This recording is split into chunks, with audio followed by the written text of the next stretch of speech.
2 months ago, Bishop Police Chief Chris Carter revealed that his department and the Inyo District Attorney had launched an investigation into what they believed was an embezzlement of funds from the Inyo Welfare Office in Bishop. On February 21st, Chief Carter said his officers had concluded their investigation and would submit it to the district attorney. Well, it's been a month now. We have placed a call to Inyo DA Art Millay to find out when that case will go public. At news time, we had received no return call. However, Health and Human Services Director Jean Turner said the DA told her it would go public sometime in April. Chief Carter had said in February that he would request the DA issue arrest warrants and that the amount of money stolen be revealed soon after handing in his case. He expected at that time it would go public within a week or so.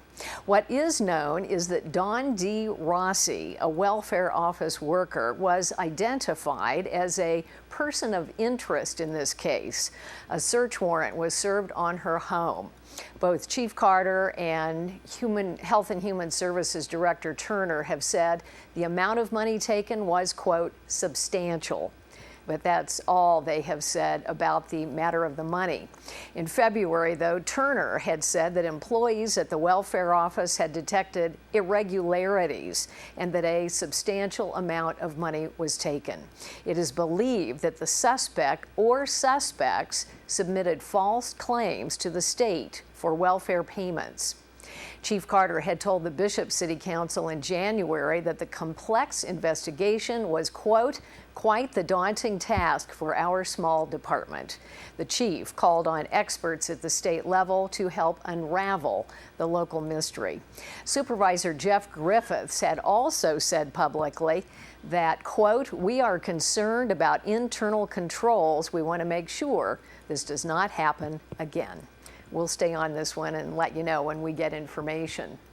And on the law enforcement scene in Mammoth Lakes, Mammoth Police arrested Richard Vernon Collins in recent days after they said they tracked down evidence and found him with a stolen laptop computer. Sergeant Mark Moskowitz said the police department received a report of a stolen laptop. He said the victim suspected his roommate, who had moved in a few days before the theft. Officers said the victim discovered some packaging from Rite Aid. Police went there and they said a clerk recognized the picture of the suspect or an image of the suspect and the stolen computer that he had with him. A friend of the victim later reported seeing the stolen computer with the suspect in the outdoor area of Lakanuki. Police arrested him and returned the computer, which was worth around $1,000. Some money also stolen, between $40 and $60 in quarters, was also recovered. And in hospital news, in Inyo and Mono, changes face the facilities and officials. The Healthcare Reform Act is unfolding. Other regulations seem to grow bigger, and administrators plan to either leave or return to their work. The Northern Inyo Hospital Board was scheduled to meet Wednesday at 5:30 in the boardroom on Birch Street. On the agenda, a possible hospital management agreement with Renown Hospital in Reno. Currently, many critically ill or injured patients are flown out from Bishop to Renown. And at a past meeting of the board, hospital administrator John Halfin said he had begun to make plans for his retirement a year or so from now. On Wednesday night's agenda, the board planned to hear an update on how the hospital will replace Halfin, including selection of a recruiting firm. In other items, the board planned to act on a rural health clinic medical director agreement with Dr. Stacy Brown, as well as several other physician agreements. And at Mammoth Hospital, CEO Gary Boyd had suffered a stroke in early November. The hospital board appointed former CEO Gary Myers as the interim administrator. Asked for an update on Boyd's condition and plans, Community Relations Director Lori Ciccarelli said, quote, Gary has completed his course of treatment and has been advised to take some time off to rehabilitate and get his strength back. Ciccarelli said at this time it is uncertain as to when Boyd will be ready to return.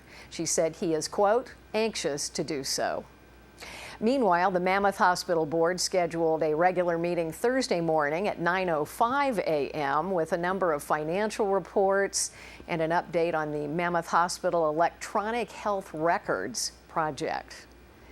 At Southern Inyo Hospital in Lone Pine, Administrator Lee Barron and the hospital board there continue with the very serious work of saving Medi-Cal funding for the skilled nursing facility. The existence of that facility keeps the basic hospital running. Without it, Southern Inyo Hospital faces likely closure. We'll keep you updated on all of that. We'll take a break. Be right back.